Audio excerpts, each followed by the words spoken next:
The iPhone 17 Pro and 17 Pro Max come with a brand new design and a more advanced camera setup, along with enough changes to reaffirm their status as Apple's premium phones. But the cost is getting a Pro just went up, even if you are getting more storage as part of the deal. I have been covering all the iPhone 17 Pro and 17 Pro Max leaks leading up to Apple's all-dropping event, and this is one of those rare times when I wasn't surprised by the announcements. That's because the leaks left nothing to the imagination, but despite this, the new Pro models from Apple established themselves as solid best phone contenders given their upgrades. After spending some time with both phones, I have a better appreciation for them, and with good reason. In my iPhone 17 Pro and 17 Pro Max hands-on, I'll tell you everything new about the new models and what stood out most. From their two-toned design to their new 48-megapixel telephoto camera and their prices, there is a lot to unpack here apart from the size differences of the two Pro handsets. While Apple did spend a fair amount of time with their hardware changes, there's one particular iPhone 17 Pro area that Apple didn't touch up on, in contrast to past events. I was honestly surprised when Apple revealed prices for its Pro models. Although the iPhone 17 Pro technically gets a price increase by $100, it now comes with 256GB of starting storage. This effectively makes the new phone $1,099, which is actually the same as the 256GB iPhone 16 Pro. Meanwhile, there is no change for the iPhone 17 Pro Max, as it still commands the same $1,199 starting cost as last year's model, and it comes with the same 256GB of storage.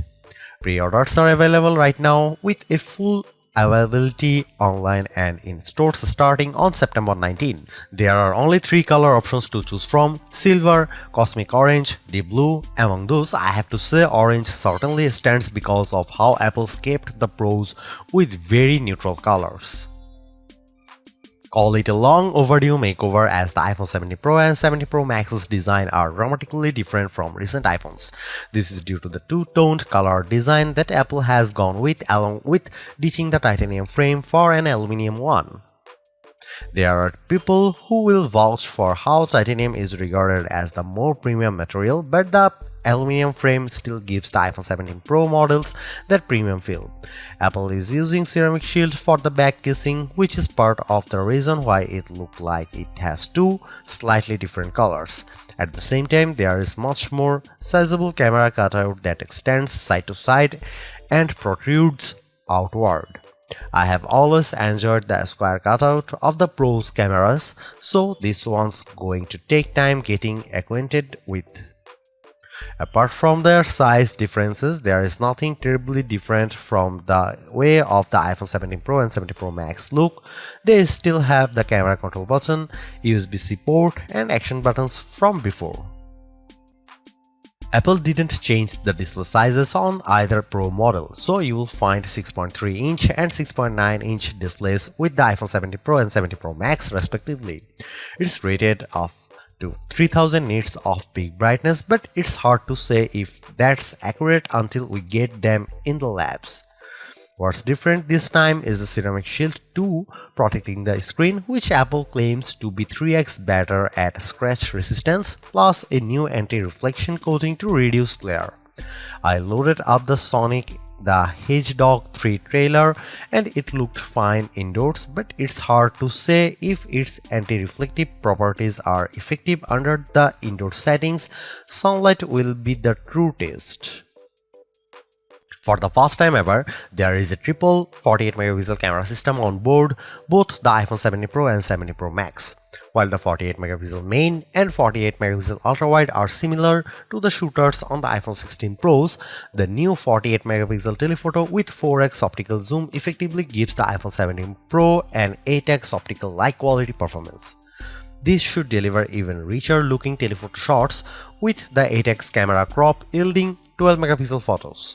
You get a maximum 40x digital zoom with photos, which is an improvement, though still way behind the 100x zoom on the Galaxy S25 Ultra and Pixel 10 Pro XL. I really like some of the new camera features that Apple introduces, like dual video recording that lets me simultaneously record with the front camera and any of the 3 rear cameras. My only minor complaint is that the resulting footage isn't saved as separate files but rather combined into just a single one. There is also a slew of new camera features that specifically target creators, like the addition of ProRes RAW, Lock 2, and Gen Lock support. The center stage front camera is a big upgrade for selfies over the old true depth camera because the square 18 megapixel sensor is smart enough to switch from portrait to landscape mode when the iPhone 17 Pro senses there is more people in the frame. At $1,099 for the iPhone 17 Pro and $1,199 for the iPhone 17 Pro Max, Apple has held the line on pricing.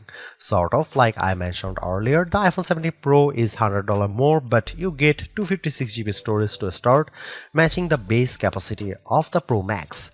Between the two, I would put my money on the iPhone 17 Pro Max because of its larger display and likely longer battery life, all while being only $100 more to pick up.